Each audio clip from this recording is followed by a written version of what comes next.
ឲ្យ slide មួយទៀតអាហ្នឹង framework របស់គេណាខ្ញុំធ្វើឲ្យរបស់គេslide នេះ sweeper slide នេះsweeper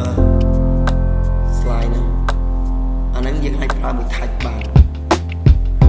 tag ណារបស់យើងសរសេរនេះអត់ប្រើមួយ tag ស្កាទេមានតែពេលយើងប្រើជាមួយនឹងទូរស័ព្ទយក tag ទៅមកយល់ទេចា sweeper ដែលខ្ញុំឲ្យនេះគឺយើងអាចប្រើមួយ tag បាន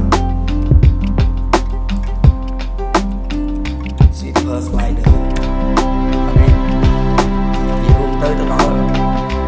យើងដល់លោតទៅនេះមក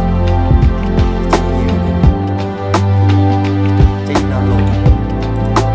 file ណានេះ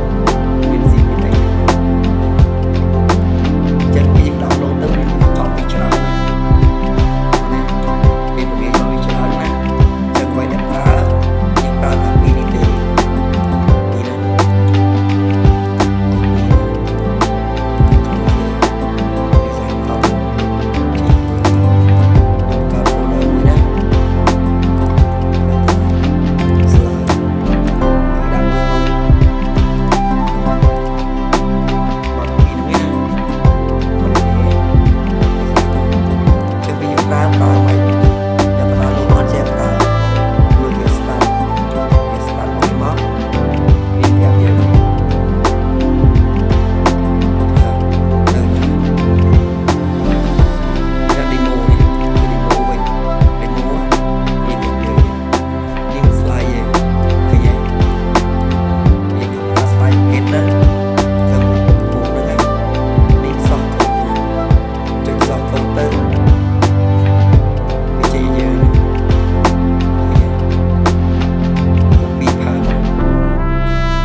ាមួយមកឧទាហរណ៍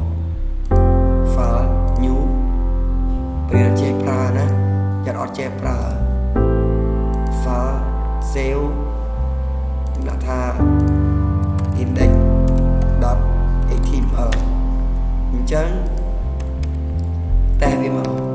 ហើយធ្វើអីនេះ link គេនេះ link CSS មានន័យថាយើងទៅ link CSS របស់វាមក link real style sheet hr CSS វាមួយណា design 10 JQuery slider តោះនេះ link ហ្នឹងមកមាននឹងគេលឿនវា encrypt ហើយ file នេះវាធ្វើឲ្យសកម្មនេះគេចុងកុយខ្ញុំរៀន